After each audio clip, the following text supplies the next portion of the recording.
ಎಲ್ಲಾದ್ರೂ ಹೋಗಿ ಟೋಕನ್ ಹಾಕ್ತಾನ? ಒಬ್ಬ ಪತ್ರಕರ್ತ 3 ತಿಂಗಳಿಂದ ಕಿರುಕುಳ ಕೊಡ್ತಾ ಇರ್ತಾನೆ ಇವ್ರಿಗೆ. ನಿಮ್ಮ ಕ್ಲಿನಿಕ್ ಅನ್ನು ನಾವು ಬಯಲು ಮಾಡ್ತೀವಿ, ನಿಮ್ಮ ಮೆಡಿಕಲ್ ಶಾಪ್ ಅನ್ನು ಬಯಲು ಮಾಡ್ತೀವಿ. ಏನೋ ಬಯಲು ಮಾಡೋದು ನೀನು? 10 ರೂಪಾಯಿಗೆ ಸಾವಿರಾರು ಜನಗಳ ಜೀವವನ್ನು ಉಳಿಸಿರುವಂತ ಡಾಕ್ಟರ್ಗೆ ಇವತ್ತು ಕೋಲಾರದ ಜನ ಇವರ ಬೆನ್ನ ಹಿಂದೆ ನಿಂತಿದ್ದಾರೆ.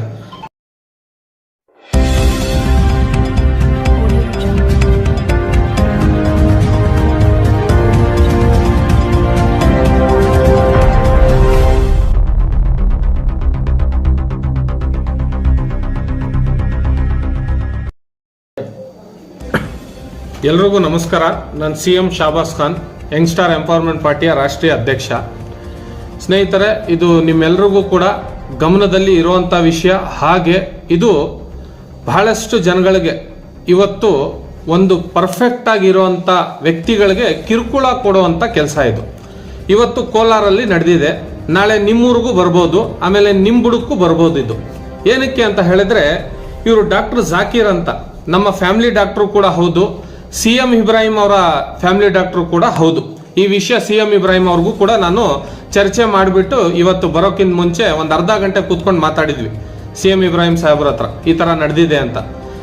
ಯಾರ ಹತ್ರ KPME ಇಲ್ವೋ, ರಿಜಿಸ್ಟ್ರೇಷನ್ನೇ ಇಲ್ವಾ ಅಂಥ ಡಾಕ್ಟರ್ಗಳು 10,000 20,000 ರೂಪಾಯಿ ಲಂಚ ಕೊಟ್ಕೊಂಡು DHOಗೆ THOಗೆ ಮಾನ ಮರ್ಯಾದೆ ಅವಮಾನ ಸಹಿಸ್ಕೊಂಡು ಅವರು ಇವತ್ತು ನಡೆಸ್ಬೋದು.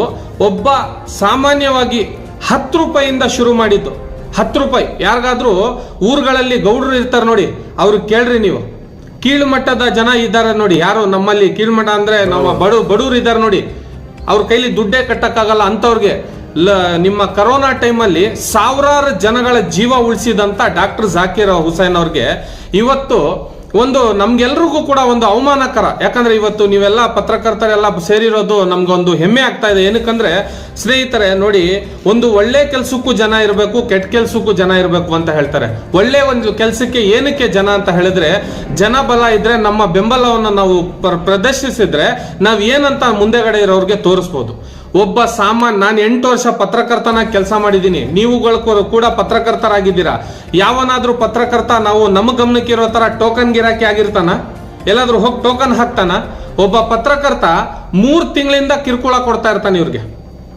ನಿಮ್ಮ ಕ್ಲಿನಿಕ್ ಅನ್ನು ನಾವು ಬಯಲು ಮಾಡ್ತೀವಿ, ನಿಮ್ಮ ಮೆಡಿಕಲ್ ಶಾಪ್ ಅನ್ನು ಬಯಲು ಮಾಡ್ತೀವಿ. ಏನೋ ಬಯಲು ಮಾಡೋದು ನೀನು? ಏನ್ ನಿನ್ಗೆ ಅಧಿಕಾರ ಇದೆ? ನಿನ್ಗೆ ಅಧಿಕಾರ ಇರೋದು ಈ ದೇಶದ 4ನೇ ಸ್ಥಾನ ಅಂದ್ರೆ ಮೀಡಿಯಾ, ಪೊಲಿಟಿಷಿಯನ್, ಪೊಲೀಸು. ನಮ್ಮ ಪೊಲಿಟಿಷಿಯನ್ ನಾವೇನೇ ಕೆಲಸ ಮಾಡಿದ್ರು ನೀವು ಪ್ರದರ್ಶನ ಮಾಡಿಸೋದು ಮೀಡಿಯಾದವ್ರ ಕೆಲಸ, ಆದ್ರೆ ಟೋಕನ್ ಹಾಕೋದು ನಿಮ್ ಕೆಲಸ ಅಲ್ಲ. ಅದ್ ಕೆಲಸ ಏನಿದೆ, ಬಂದು ಡಾಕ್ಟರ್ ಅವ್ರಿಗೆ ಕಿರುಕುಳ ಕೊಡ್ತಾನೆ 3-4 ತಿಂಗಳಿಂದ.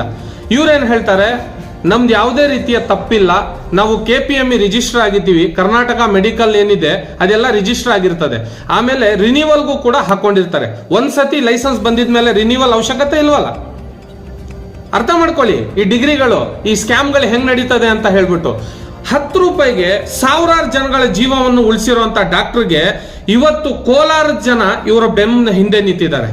ನೀವು ಏನ್ ಮೆಡಿಕಲ್ ಸೀಸ್ ಮಾಡಿದ್ರೇನೋ, ನೀವು ಕ್ಲಿನಿಕ್ ಸೀಸ್ ಮಾಡಿದ್ರೇನೋ, ಈ ತರ ಇನ್ನು ಮುಂದಕ್ಕೆ 10 ತೆಗಿತಾರ ಅವರು.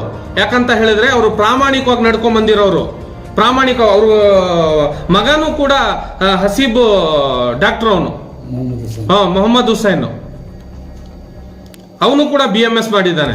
ಇವತ್ತು MBBS ಗಳ ಕೊರತೆ ಇದೆ ಅಂತ ಹೇಳ್ಬಿಟ್ಟು BMS ಅವರು ಅವ್ರ ಜಾಗವನ್ನು ಫುಲ್ಫಿಲ್ ಮಾಡ್ತಾ ಇದ್ದಾರೆ. ಆ BMS ಅವ್ರಿಗೆ ಅಧಿಕಾರ ಇಲ್ವಾ? ಏನಕ್ಕೆ ಕೊಟ್ಟಿದ್ದೀರಾ ಡಿಗ್ರಿ? ಸರ್ಕಾರದಿಂದ ಡಿಗ್ರಿನೇ ತೆಗೆದ್ಬಿಡಿ. BMSದು ಓದೋದೇ ಬೇಡ, ಲಕ್ಷಾಂತರ ರೂಪಾಯಿ ಯಾಕೆ ಫೀಸ್ ಕಟ್ಬಿಟ್ಟು ಡಾಕ್ಟರ್ ಆಗ್ಬೇಕು? ಆತರ ಕೆಲಸ ಏನಕ್ಕೆ ಬೇಕು? ಅದಕ್ಕಿಂತ ಒಳ್ಳೆ ಎಲ್ಲೋ ಕಡಲೆಪುರಿ ಮಾರ್ಕೊಂಡಿರ್ಬೋದಲ್ಲ. ಸಾವಿರಾರು ಜನಗಳ ಜೀವವನ್ನು ಉಳಿಸಿ ಕರೋನಾದಲ್ಲಿ ನಿಮ್ಗೆಲ್ಲ ಸಹಾಯ ಮಾಡಿ ಸಪೋರ್ಟ್ ನೀಡಿ ಇಡೀ ಕೋಲಾರ ಜಿಲ್ಲೆಗೆ ಹೆಮ್ಮೆ ಅಂತ ಅನ್ನಿಸ್ಕೊಂಡು ಇಡೀ ಪತ್ರಕರ್ತ ಗಮನವನ್ನು ಸೆಳೆದಿರುವಂತ ಡಾಕ್ಟರ್ ಜಾಕೀರ್ ಅವರಿಗೆ ಇವತ್ತು ಯಾವನೋ ಬಂದ್ಬಿಟ್ಟು ಭಯ ಮುಡ್ಸೋದು, ಹೆದರ್ಸೋದು, ನಿಮ್ಮ ಕ್ಲಿನಿಕ್ ಅನ್ನು ಬಯಲು ಮಾಡ್ತೀವಿ, ನಿಮ್ಮ ಇದು ಮೆಡಿಕಲ್ ಶಾಪ್ ಅನ್ನು ಸೀಸ್ ಮಾಡ್ತೀವಿ. ಮೆಡಿಕಲ್ ಶಾಪ್ ಸೀಸ್ ಮಾಡಕ್ಕೆ ADC ಸಂಬಂಧಪಟ್ಟ ADC ಇದಾರಲ್ಲ, ಯಾಕೆ ಇವ್ರದ್ದು ಒಂದೇನಾ ಮೆಡಿಕಲ್ ಇರೋದು? ಇದರಲ್ಲಿ ರಿಜಿಸ್ಟರ್ ಫಾರ್ಮಸಿಸ್ಟ್ ಕೂಡ 6 ಗಂಟೆ ಕೆಲಸ ಮಾಡ್ತಾನೆ. ಅಂತವ್ರಿಗೂ ಕೂಡ ಹಿಡ್ಕೊಂಡು ಏನ್ ಮಾಡಿದಾರೆ ಅಂದ್ರೆ ಲೈಸೆನ್ಸ್ ಅನ್ನ ವಾಪಸ್ ಪಡ್ಕೊ ಅಂತ. ಫಾರ್ಮಾ ಕೌನ್ಸಿಲ್ ಅವ್ನ ಲೈಸೆನ್ಸ್ ಕ್ಯಾನ್ಸಲ್ ಮಾಡಿಸ್ತೀನಿ ನಾನು, ಅವಶ್ಯಕತೆ ಇಲ್ಲ ಇಂಥ ಫಾರ್ಮಸಿಸ್ಟ್ಗಳದ್ದು. ಅವನ್ಗೆ ಭಯ ಇಟ್ಟಿದ್ದಾರೆ ಜನಗಳು. ಏನಕ್ರಿ? ಅವನೇನ್ ಫ್ರೀಯಾಗಿ ಕೆಲಸ ಮಾಡ್ತಾವನ? ದುಡ್ಡು ಕೊಡ್ತಾ ಇಲ್ವಾ ಇವರು? ಕೋಲಾರದಲ್ಲಿ ಗಮನಕ್ಕಿರ್ಲಿ ನಿಮ್ಗೆ, ಕೋಲಾರದಲ್ಲಿ ಹೆಚ್ಚು ಕಮ್ಮಿ ಅಂತ ಹೇಳಿದ್ರೆ 60ಕ್ಕೂ ಹೆಚ್ಚು ಮೆಡಿಕಲ್ ಶಾಪ್ಗಳಲ್ಲಿ ಕ್ಯೂಪಿನೇ ಪ್ರೆಸೆನ್ಸ್ ಇರಲ್ಲ. ಅವ್ರು ಯಾವ್ದೋ ಮಾತ್ರೆ ಕೇಳಿದ್ರೆ, ವಾಂತಿದ್ ಮಾಡಿದ್ರೆ ಕೇಳಿದ್ರೆ ಜುಲಾಬ್ದು ಮಾತ್ರೆ ಕೊಡ್ತಾರ ಅವರು. ಇಂಥವ್ರನ್ನ ನೀವು ಸೀಸ್ ಮಾಡಕ್ಕಾಗಿಲ್ಲ. ನಿಮ್ಗೆ ಯೋಗ್ಯತೆ ಇಲ್ಲ. 5,000 ರೂಪಾಯಿ ತಗೊಂಡು ಟೋಕನ್ ಹಾಕೊಂಡು ನಿಮ್ಮ ಮನೆಗಳು ನಡೆಸ್ಕೊಂಡಿರೋದು. ಇಂಥ ಒಬ್ಬ ಪ್ರಾಮಾಣಿಕವಾಗಿರುವಂತವ್ನಿಗೆ ನೀವು ಕೈ ತೋರಿಸ್ತೀರಾ, ಬೆರಳು ತೋರಿಸ್ತೀರಾ? ದೇವ್ರು ನಿಮ್ಗೆ ಯಾವತ್ತೂ ಒಳ್ಳೇದ್ ಮಾಡಲ್ಲ, ಅರ್ಥ ಮಾಡ್ಕೊಳ್ಳಿ. ಯಾಕಂತ ಹೇಳಿದ್ರೆ ಸಾವಿರಾರು ಬಡವರಿಗೆ ಬೆಂಬಲವಾಗಿ ನಿಂತಿರೋದು ಒಬ್ಬ ವ್ಯಕ್ತಿ ಅಂತ ಹೇಳಿದ್ರೆ ಕೋಲಾರದಲ್ಲಿ ಡಾಕ್ಟರ್ ಜಾಕೀರ್. ಅದು ಯಾವನ ಬರ್ತಾನಂತೆ 3 ಲಕ್ಷ ರೂಪಾಯಿ ಕೊಡಿ ಅಂತಾನಂತೆ, ಆಮೇಲೆ ಬರ್ತಾನಂತೆ 5 ಲಕ್ಷ ರೂಪಾಯಿ ಕೊಡಿ ಅಂತ ಹೇಳ್ತಾನಂತೆ. ಈ ಕೋಲಾರ ಜಿಲ್ಲೆಯ ಪೊಲೀಸ್ ಅಧಿಕಾರಿಗಳಿಗೂ ಸಹ ಸಹಾಯ ಮಾಡಿದ್ದಾರೆ. ಜಾಕೀರ್ ಅವರೇ, ನೀವು ಹೋಗ್ರಿ ಮನೆಗೆ, ನಾವು ನೋಡ್ಕೋತೀನಿ. ಅವನು ಯಾವನೋ ಬಂದು ಕಂಪ್ಲೇಂಟ್ ಕೊಡೋದಂತೆ. ಮಕ್ಕಳಿಗೆಲ್ಲ ನಶೆಗಳಲ್ಲಿ ಇವನು ಇಂಜೆಕ್ಷನ್ಸ್ ಕೊಟ್ಟು ನಶೆ ಮಾಡಿಸ್ತಾ ಇದ್ದಾನೆ ಅಂತ ಹೇಳ್ಬಿಟ್ಟು. ಇದೇ ಅಲ್ವಾ ಇರೋದು. ಇನ್ನೊಂದು ವಿಷಯ ಗೊತ್ತಾ, ನಿಮ್ಮ ಮಾಧ್ಯಮದವ್ರಿಗೆ ಗೊತ್ತಾ ಈ ವಿಷಯ? ಇಡೀ ಕರ್ನಾಟಕ ರಾಜ್ಯದಲ್ಲಿ ತಗೊಂತಾ ಇರುವಂತ ಯುವಕರು ಟೆಪ್ಪೆಂಡೆಡಲ್ ಅನ್ನೋ ಒಂದು ಮಾತ್ರೆ ಇಡೀ ಕರ್ನಾಟಕದಲ್ಲಿ ನಮ್ಮ ಖಲೀಲ್ ಲಾಯರ್ ಅವರ ಕೈಲಿ ಕೇಸ್ ಹಾಕಿ ಇಡೀ ಕರ್ನಾಟಕ ಮೆಡಿಕಲ್ಗಳಲ್ಲಿ ಸೀಸ್ ಮಾಡಿರೋದು ಡಾಕ್ಟರ್ ಜಾಕೀರ್ ರೀ. ಯಾವನು ADC DDC ಕಿತ್ತೋದವನ್ನೆಲ್ಲ ಮಾಡಿಸಿರೋದು. ಇದು ಅರ್ಥ ಮಾಡ್ಕೊಳ್ಳಿ. ನಿಮ್ಮ ಮಕ್ಕಳ ಜೀವನವನ್ನು ಉಳಿಸಿರೋನು ಡಾಕ್ಟರ್ ಜಾಕೀರ್. ಇವನೇನು ಫೇಕ್ ಡಾಕ್ಟರ್ ಅಲ್ಲ, ಇನ್ನೊಂದು ಡಾಕ್ಟರ್ ಅಲ್ಲ, ಮತ್ತೊಂದು ಡಾಕ್ಟರ್ ಅಲ್ಲ. ಸೊಲ್ಯೂಷನ್ ತಗೊಂತಾರಲ್ಲ ಮಕ್ಕಳಿಗೆ, ಅದೇ ಅಲ್ಲ. ಮುರ್ಬಾಗಲ್ಲಿ ಕೋಲಾರಲ್ಲಿ ಫಾರೂಕ್ ಇದ್ರು ಇನ್ಸ್ಪೆಕ್ಟರ್, ಅವ್ರಿಗೆ ಇಟ್ಕೊಂಡು ನಾನೆಲ್ಲ ಸೀಸ್ ಮಾಡಿಸಿದ್ದೀನಿ ನಾನೇ. ಮಕ್ಳು ಈ ತರ ತಗೊಂಡು, ಯಾಕಂದ್ರೆ ಮಕ್ಕಳುಗಳ ಭವಿಷ್ಯಕ್ಕೋಸ್ಕರ ಟೆಪ್ಪೆಂಡೆಡಲ್ ಅನ್ನೋದು ಎಲ್ಲೂ ಕೂಡ ಕೊಡ್ತಾ ಇಲ್ಲ ಮಾತ್ರೆ. ಆದ್ರೆ ಮಾತ್ರೆಗಳು ಎಲ್ಲಿ ಸಿಗ್ತಾ ಇದೆ ಅಂದ್ರೆ ಈ ಹೋಲ್ಸೇಲ್ ಡಿಸ್ಟ್ರಿಬ್ಯೂಟರ್ ಗಳಿದ್ದಾರೆ ನೋಡಿ, ಅವರು ADC-ಗಳನ್ನ ಬುಕ್ ಮಾಡ್ಕೊಂಡು DDC-ಗಳನ್ನ ಬುಕ್ ಮಾಡ್ಕೊಂಡು ಇದ್ರಲ್ಲಿ ಆಟ ಆಡ್ತಾ ಇದ್ದಾರೆ. ಬಹಳಷ್ಟಿದೆ ಹೇಳೋದು, ಮಾತಾಡೋದಿದೆ. ನಾನು ಇಷ್ಟೇ ಅಲ್ಲ, ಪ್ರೆಸ್ ಮೀಟು ಕೂಡ ಕರೆದಿದ್ದೀನಿ. ನಾನು ಅದ್ರಲ್ಲಿ ಮಾತಾಡ್ತೀನಿ ಏನೇನ್ ಮಾತಾಡ್ಬೇಕು. ಆದ್ರೆ ಈ ಕೋಲಾರ ಜನಗಳ ಒಂದು ನಂಬಿಕೆ ಇಟ್ಟಿದ್ದೀರಾ ನೋಡಿ ನೀವೆಲ್ಲರೂ ಕೂಡ ಡಾಕ್ಟರ್ ಜಾಕೀರ್ ಅವರ ಮೇಲೆ. ಅದಕ್ಕೋಸ್ಕರ ಇವತ್ತು ಮಾತಾಡ್ಬೇಕಾಗಿರೋದು ಇದೇ ವಿಚಾರವಾಗಿ. ಮೆಡಿಕಲ್ ಸ್ಟೋರ್ಗಳ ನಾನು ಇಶ್ಯೂ ಅನ್ನು ತಗೊಂಡು ನಡೆದಾಗ ಇದರಲ್ಲಿ ಎಂತೆಂತ DC-ಗಳು ADC-ಗಳು ಕಮಿಷನರ್ ಗಂಟನು ಕೂಡ ಲಂಚ ತಗೊಂಡು ನನಗೆ ಒಳಗಡೆ ಹಾಕ್ಸಿದ್ರು. ಏನ್ ಒಳಗಡೆ ಹೋದ ತಕ್ಷಣ ಅವನೇನು ವಿಲನ್ ಆಗೋದ್ನ ಅಥವಾ ಪಾಪಿನ ಅವನು? ಈ ರಾಜ್ಯದ ಸಂವಿಧಾನ ಅಡಿಡಿ ಜುಡಿಷಿಯಲ್ ಕಸ್ಟಡಿಗೆ ಮರ್ಯಾದೆ ಕೊಡೋದು ನಮ್ಮ ಕರ್ತವ್ಯ ರೀ. ಅವನ್ ಯಾವನೋ ಕಿತ್ತೋದು ಅವ್ನಿಗೆ ಹೆದರೋದಂತ ನಮ್ ಕರ್ತವ್ಯ ಅಲ್ಲ. ಅರ್ಥ ಮಾಡ್ಕೊಳ್ಳಿ.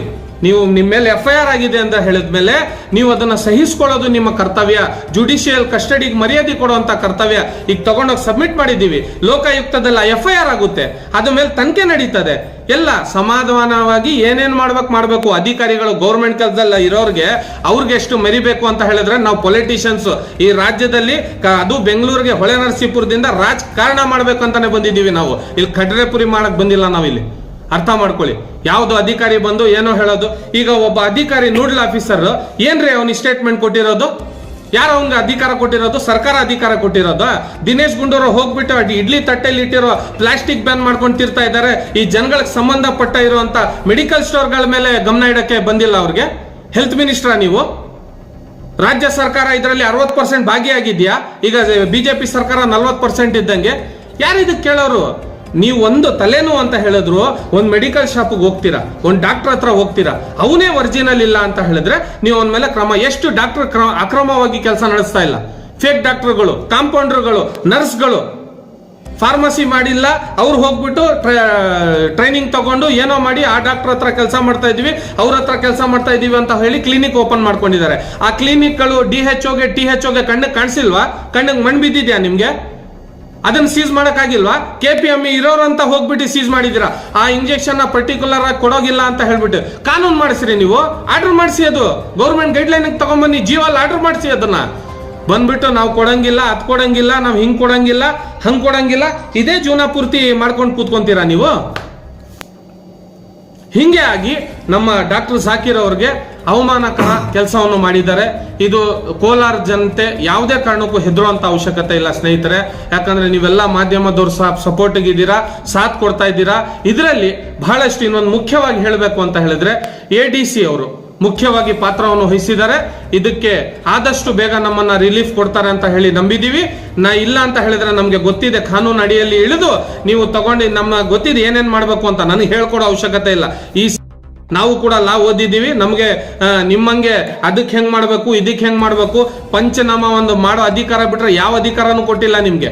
ಆಮೇಲೆ ಬಂದು DHO THO ಅವರು DC ಆಫೀಸ್ಗೆ ಬಂದು ಮಾತಾಡಿ ಅಂತ ಹೇಳ್ತಾರಂತೆ. DCದು ಇದರಲ್ಲಿ ಏನ್ ಪಾತ್ರ ಇದೆ ನಾನ್ ನಿಮ್ಮಲ್ಲಿ ಕೇಳೋದು. ಡಿಸ್ಟ್ರಿಕ್ಟ್ ಕಲೆಕ್ಟರ್ ಅವ್ರದ್ದು ಏನ್ ಪಾತ್ರ ಇದೆ ಮೆಡಿಕಲ್ ಅಲ್ಲಿ ಅಥವಾ ಹಾಸ್ಪಿಟಲ್ಗಳಲ್ಲಿ, ಏನು ನಿಮ್ಮ ಭಾಗ ಇದೆ ಇದರಲ್ಲಿ? ಈಗ ಪೊಲೀಸ್ನವ್ರದ್ದು NDPS ಬಂದ್ರೆ ಪೊಲೀಸ್ನವರು ಇನ್ವಾಲ್ವ್ ಆಗ್ತಾರೆ. ಸರಿಯಪ್ಪ, ನಾರ್ಕೋಟಿಕ್ ಡ್ರಗ್ಸ್ ಕೊಡ್ತಾ ಇದೆಯಾ ವಿಚಾರಿಸ್ತಾರೆ ಪೊಲೀಸ್ನವರು, ಅದಕ್ಕೆ ಸಂಬಂಧಪಟ್ಟಂಗೆ ಸೂಕ್ತವಾದ ಕ್ರಮವನ್ನು ತಗೋತಾರೆ. ಪೊಲೀಸ್ನವ್ರ ಮೇಲೆ ಹೆಮ್ಮೆ ಪಡ್ಬೇಕು ನಾವು. ಎಂತ ಹುಡುಗರಿಗೆಲ್ಲ ಕರೆದು ಬಿಟ್ಟು ಕೂರಿಸಿ ರೌಡಿ ಶೀಟರ್ಗಳನ್ನ ಬುದ್ಧಿ ಹೇಳುವಂತ ಕೆಲಸ ಮಾಡ್ತಾರೆ ನಿಮ್ಮ ಕೋಲಾರ ಪೊಲೀಸ್ ಅವರು ಅಧಿಕಾರಿಗಳು. ಈ ಕೆಲಸ ಮಾಡ್ರಿ ಅಂತ ಹೇಳಿದ್ರೆ ಈ ಡ್ರಗ್ ಡಿಪಾರ್ಟ್ಮೆಂಟ್ ಅವರು, ಈ KPME ಡಿಪಾರ್ಟ್ಮೆಂಟ್ ಅವರು ಎಲ್ಲ ಸೇರ್ಕೊಂಡ್ಬಿಟ್ಟು ಇಲ್ದಿದ್ದೆಲ್ಲ ನಿಮ್ದೆಲ್ಲ ಬಯಲು ಮಾಡಿದ್ರೆ ಕೋಲಾರ ಜನತೆ ನಿಮಗೆ ಕಾಲಿಡಕ್ ಕೊಡಲ್ಲ. ಅರ್ಥ ಮಾಡ್ಕೊಳ್ಳಿ. ಒಂದು ಒಳ್ಳೆ ಡಾಕ್ಟರ್ ಮೇಲೆ ನೀವು ಇಂತಹ ಸ್ಟೆಪ್ ಅನ್ನು ತಗೊಂಡಿದ್ದೀರಾ, ಆದಷ್ಟು ಬೇಗ ರಿಲೀಫ್ ಕೊಡಬೇಕು. ಆಮೇಲೆ ಕೋಲಾರದಲ್ಲಿ ಎಷ್ಟು ಮೆಡಿಕಲ್ ಶಾಪ್ ಇದೆ ಇಷ್ಟಕ್ಕೂ ಕೂಡ ರಿಜಿಸ್ಟರ್ ಫಾರ್ಮಸಿಸ್ಟ್ ಅವೈಲಬಿಲಿಟಿ ಇದಾನೋ ಇಲ್ಲ ಅಂತ ಚೆಕ್ ಮಾಡಿ ಇವ್ರ ಮೇಲೆ ಸೂಕ್ತವಾದ ಕ್ರಮ ತಗೋಬೇಕು. ಆಮೇಲೆ ADC ಕೊಡುವಂತ ಹಪ್ತಗಳನ್ನು ನಿಲ್ಲಿಸಬೇಕು. ಅರ್ಥ ಮಾಡ್ಕೊಳ್ಳಿ. ಈ ಕೊಟ್ಟಿ ವಯಸ್ಸಾಗಿರೋರ್ಗೆಲ್ಲ ಸಾಯಿಸಿದಾರ್ರಿ. SLC ಹುಡುಗ ನಿಂತ್ಕೊಂಡು ಮಾತ್ರೆ ಕೊಡ್ತಾ ಇರ್ತಾನೆ, PUC ಹುಡುಗ ನಿಂತ್ಕೊಂಡು ಮಾತ್ರೆ ಕೊಡ್ತಾ ಇರ್ತಾನೆ. ಇದರಲ್ಲಿ BMS ಡಾಕ್ಟರ್ ಇರ್ತಾನ್ರಿ ಆ ಹುಡುಗ, ಅವ್ನು ನಿಂತ್ಕೊಂಡು ಮಾತ್ರೆ ಕೊಡ್ತಾ ಇರ್ತಾನೆ. ಅವ್ರ ತಂದೆ ಪ್ರಾಕ್ಟೀಸ್ ಮಾಡ್ತಾ ಇರ್ತಾರೆ. ಇವ್ನು ಪ್ರಾಕ್ಟೀಸ್ ಮಾಡೋಕ್ ಬಿಟ್ಟು ಡಾಕ್ಟರ್ ನಿಂತ್ಕೊಂಡು ಫಾರ್ಮಸಿಯಲ್ಲಿ ಕೆಲಸ ಮಾಡ್ತಾ ಇದ್ದಾನಂದ್ರೆ ಅದು ಫಾರ್ಮಸಿ ತಪ್ಪಾಗಕ್ ಸಾಧ್ಯನಾ? ಇದಕ್ಕೇನ್ ಕ್ರಮ ತಗೋತಾರೆ? ನಾವು ಮಾನ್ಯ ಕಮಿಷನರ್ ಅವ್ರಿಗೂ ಕೂಡ ಇದನ್ನು ತಲುಪಿಸ್ತೀವಿ. ಇದು ರಾಜ್ಯದಲ್ಲಿ ಮಟ್ಟಕ್ಕೆ ತಲುಪುವಂತ ರೀತಿಯಲ್ಲಿ ಪ್ರೆಸ್ ಕ್ಲಬ್ ಅಲ್ಲೂ ಕೂಡ ಪ್ರೆಸ್ ಮೀಟು ಕೂಡ ಮಾಡ್ತೀವಿ. ಇದಕ್ಕೆ ಸೂಕ್ತವಾದ ಕ್ರಮ ತಗೊಳ್ಳೋಕ್ಕಿಂತ ಮುಂಚೆ ನೀವು ಸ್ವಲ್ಪ ಯೋಚನೆ ಮಾಡಬೇಕಾಗುತ್ತೆ. ಯಾಕಂತ ಹೇಳಿದ್ರೆ ಇವರ ಮೇಲೆ ಕ್ರಮ ತಗೊಳ್ಳೋಕೆ ಯಾವುದೇ ರೀತಿಯ ತಪ್ಪಲ್ ಸಿಗಾಕೊಂಡಿಲ್ಲ. ಇವರು ಇಲ್ಲಿ ಗಂಟ ಜನಗಳು ಇವ್ರು ಬೆಂಬಲವಾಗಿ ನಿಂತಿದ್ದಾರೆ. ನಾನಿವತ್ತು ಬೆಂಗಳೂರಿಂದ ಪ್ರಯಾಣ ಮಾಡಿ ಬಂದಿದ್ದೀನಿ ಅಂತ ಹೇಳಿದ್ರೆ ಕೇವಲ ಇವ್ರಿಗೋಸ್ಕರ. ನಮ್ಮ ಫ್ಯಾಮಿಲಿ ಡಾಕ್ಟರ್ CM ಇಬ್ರಾಹಿಂ ಅವರ ಫ್ಯಾಮಿಲಿ ಡಾಕ್ಟರ್ ಇವರು. ಅರ್ಥ ಮಾಡ್ಕೊಳ್ಳಿ. ಜನಗಳಿಗೆ ಸೇವೆಯನ್ನು ಮಾಡಿದ್ದಾರೆ ಇವರು. ಜನಗಳ 10 ರೂಪಾಯಿ ಕೆಲಸ ಮಾಡಿದಾರಪ್ಪ ಇವರು. 10 ರೂಪಾಯಿಗೆ ತಗೊಂಡು ಆಯ್ತಪ್ಪ ನಿನ್ಗೂ ಬೇಡ, ಜನಗಳ ಒಪಿನಿಯನ್ ತಗೊಳ್ಳಿ ನೀವು. ಸುಪ್ರೀಂ ಕೋರ್ಟ್ ಕೂಡ ಒಪಿನಿಯನ್ ತಗೊಳುತ್ತೆ ಜನಗಳದು. ಆತರ ನಿಮ್ಗೆ ದುಡ್ಡನ್ನು ದೋಚಿದಾರ ಇವರು, ಹೊಡೆದಿದಾರ ಯಾರಿಗಾದ್ರು? ಇವರು ಕೇವಲ ಒಬ್ಬ, ಅದು ಒಂದು ಪತ್ರಕರ್ತನೂ ಅಲ್ಲ. ನಿಮ್ಮಂಗೆ ಕೂಡ ಯಾರು ಕೆಲಸ ಮಾಡಿಲ್ಲ ಅವನು. ನೀವೆಲ್ಲ ಬಂದಿವತ್ತೆಷ್ಟು ಪ್ರಾಮಾಣಿಕವಾಗಿದ್ದೀರಾ ಪತ್ರಕರ್ತ. ಒಬ್ಬ ಫೇಕ್ ಪತ್ರಕರ್ತ ಅವನು. ಅವನಿಗೆ ಯಾವುದೇ ರೀತಿಯ ಬ್ರಾಡ್ಕಾಸ್ಟ್ ಮಿನಿಸ್ಟ್ರಿಯಿಂದ ಅಪ್ರೂವ್ಡ್ ಇಲ್ಲ. ಈಗ ನಿಮ್ಗೆಲ್ಲ ಗೊತ್ತಿದೆ 40-90 ಲಕ್ಷ ವಿಡಿಯೋಗಳನ್ನು ಯೂಟ್ಯೂಬ್ ಡಿಲೀಟ್ ಮಾಡಿದೆ. ಏನಕ್ಕಂದ್ರೆ ಫೇಕ್ ಪತ್ರಕರ್ತರದು. ಆದ್ರೆ ನೀವುಗಳು ಹಂಗಲ್ಲ. ಯಾವುದೇ ಪತ್ರಕರ್ತ ಜೀವನದಲ್ಲಿ ನಾನು 8 ವರ್ಷ ಪ್ರಾಮಾಣಿಕವಾಗಿ ಮೈಕ್ ಹಿಡಿದು ಕೆಲಸ ಮಾಡಿದ್ದೀನಿ. ಜನಶ್ರೀಲಿ ಕೆಲಸ ಮಾಡಿದ್ದೀನಿ, ಸುವರ್ಣ ನ್ಯೂಸ್ ಅಲ್ಲಿ ಕೆಲಸ ಮಾಡಿದ್ದು, ಸಮಯ ನ್ಯೂಸ್ ಅಲ್ಲಿ ಕೆಲಸ ಮಾಡಿದ್ದೀನಿ. ಇವತ್ತು ಪೊಲಿಟಿಷಿಯನ್ ಆಗಕ್ಕೆ ನನ್ನ ಪತ್ರಕರ್ತನ ದಾರಿಯೇ ನನಗೆ ಕಾರಣ. ಇವತ್ತು ಇಂತಹ ಡಾಕ್ಟರ್ ಮೇಲೆ ಈ ತರ ಕೆಲಸ ಆಗಿದೆ. ದಯವಿಟ್ಟು ಇದಕ್ಕೆಲ್ಲ ನೀವು ತಲೆ ಕೊಡಬೇಡಿ. ನಮ್ಮ ಡಾಕ್ಟರ್ ಜಾಕೀರ್ ಅವ್ರಿಗೆ ನಾನು ಹೇಳಕ್ ಇಷ್ಟಪಡ್ತೀನಿ, ಜನ ಮತ್ತೆ ಪತ್ರಕರ್ತರು ನಿಮ್ಮ ಸಾಥನ್ನು ಬಿಟ್ಟಿಲ್ಲ, ಬಿಡೋದು ಇಲ್ಲ. ಯಾವ ಅಧಿಕಾರಿಗಳಿಗೆ ಹೆದರೋ ಅವಶ್ಯಕತೆನೂ ಇಲ್ಲ. ಹೋಗಿ ಟೇಬಲ್ ತಟ್ಟುಬಿಟ್ಟು ನಿಮ್ಮ ಕೆಲಸ ಮಾಡಿಸ್ಕೊಂಡು ಬರ್ಬೇಕು. ಮತ್ತೆ ಈ ಕ್ಲಿನಿಕ್ ಅನ್ನು ಇಡೀ ಜನಗಳ ಜೊತೆ ಸೇರ್ಬಿಟ್ಟು ದಿನೇಶ್ ಗುಂಡೂರಾವ್ ಬಂದು ಓಪನ್ ಮಾಡಿಕೊಡ್ಬೇಕು.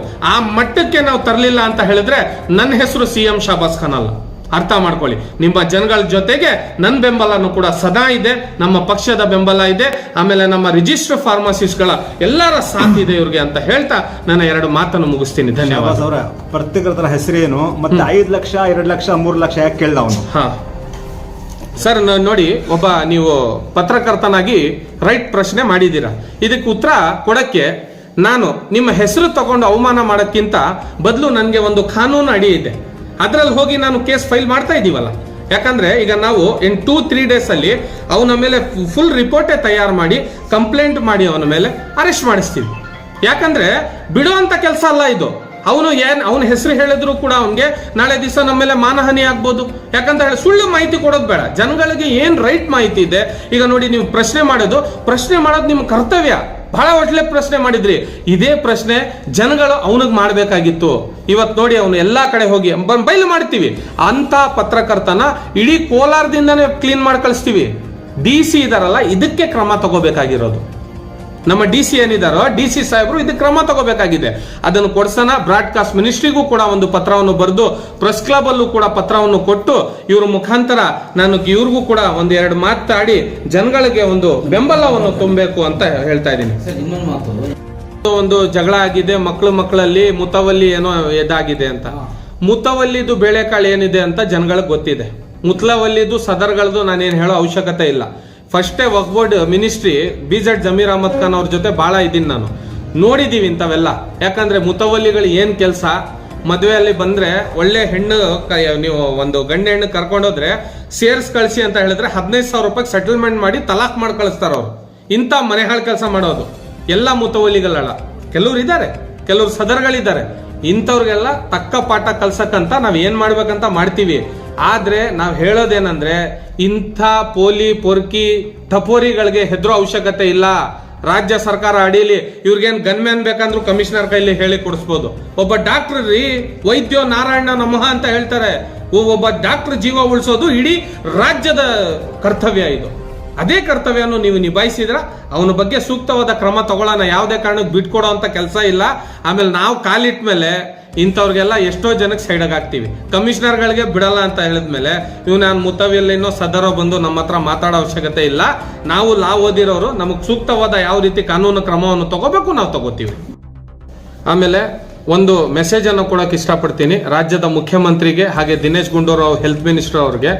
15 ರಾಜ್ಯಗಳಲ್ಲಿ BMS, BUMS, BHMS ಇಂಥ ಡಾಕ್ಟರ್ಗಳಿಗೆ ಪ್ರಾಕ್ಟೀಸ್ ಮಾಡೋದಕ್ಕೆ ಅವರು ಅನುಮತಿಯನ್ನು ಕೊಟ್ಟಿದ್ದಾರೆ. ಅಲೋಪತಿ ಮೆಡಿಸಿನ್ಸ್ ಪ್ರತಿಯೊಂದಕ್ಕೂ ಕೂಡ ಅನುಮತಿಯನ್ನು ಕೊಟ್ಟಿದ್ದಾರೆ. ಸೊ ನಾನೇನ್ ಹೇಳಕ್ ಇಷ್ಟಪಡ್ತೀನಿ ಅಂದ್ರೆ ನೀವು ಕೂಡ ಈ ನಮ್ಮ ರಾಜ್ಯದಲ್ಲಿ ಎಲ್ಲಾ BMS ಡಾಕ್ಟರ್ಗಳನ್ನ ತಕೊಂಡು ಫ್ರೀಡಂ ಪಾರ್ಕ್ ಅಲ್ಲಿ ನಾವು ದೊಡ್ಡ ಪ್ರೊಟೆಸ್ಟ್ ಮುಖಾಂತರ ನಿಮ್ಗೊಂದು ತಕ್ಕ ಪಾಠ ಉತ್ತರವನ್ನು ಕೊಡಕ್ಕೆ ಹೊರಟಿದ್ದೀವಿ. ಯಾಕಂದ್ರೆ ನೀವು ಕೂಡ 15 ರಾಜ್ಯ ಮಾಡಿರುವಂತ ಕೆಲಸ. ಈಗ ಯಾವುದೇ ರೀತಿ ನೀವು ಯಾವುದೇ ಒಂದು ಆಕ್ಟ್ ತಗೊಳ್ಳಿ, ಅಲಹಾಬಾದ್ ಕೋರ್ಟ್ ಅಂತ ರೆಫರೆನ್ಸ್ ಕೊಡ್ತಾರೆ, ದಿಲ್ಲಿ ಹೈಕೋರ್ಟ್ ರೆಫರೆನ್ಸ್ ಕೊಡ್ತಾರೆ, ಕರ್ನಾಟಕ ಹೈಕೋರ್ಟ್ ಯಾಕೆ ರೆಫರೆನ್ಸ್ ಕೊಡಲ್ಲ? ಆ ರೀತಿ ಆಗ್ಬಾರ್ದು. BMS ಡಾಕ್ಟರ್ಗೆ ಲೀಗಲ್ ಆಗಿ ಪ್ರೊಸೀಜರ್ ಮಾಡೋದಿಕ್ಕೆ, ಪ್ರಾಕ್ಟೀಸ್ ಮಾಡೋದಿಕ್ಕೆ ಅನುಮತಿ ಕೊಡಬೇಕು.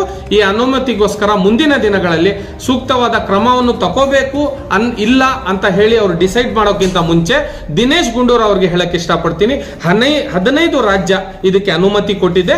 ನೀವು ಕೂಡ ಇದಕ್ಕೆ ಅನುಮತಿ ಕೊಟ್ರೆ ಸಾವಿರಾರು ಜನಗಳ ಜೀವವನ್ನು ಉಳಿಸಬಹುದು. ಅಲೋಪತಿ ಪ್ರಾಕ್ಟೀಸ್ ಮಾಡುವಂತ ಒಂದು ಕೆಲಸ ಆಗುತ್ತೆ. ಇವ್ರು ಸಾವಿರಾರು ಜನಕ್ಕೆ ಒಂದು ದಾರಿ ದೀಪ ಆಗುತ್ತೆ. ವೈದ್ಯೋ ನಾರಾಯಣ ನಮ್ಮ ಅಂತ ಹೇಳಿರುವಂತ ನಮ್ಮ ಕರ್ನಾಟಕಕ್ಕೆ ಒಂದು ಒಳ್ಳೆಯ ಸಂದೇಶವನ್ನು ಹೊರಡಿಸಬಹುದು ಅಂತ ಹೇಳಕ್ ಇಷ್ಟಪಡ್ತೀನಿ.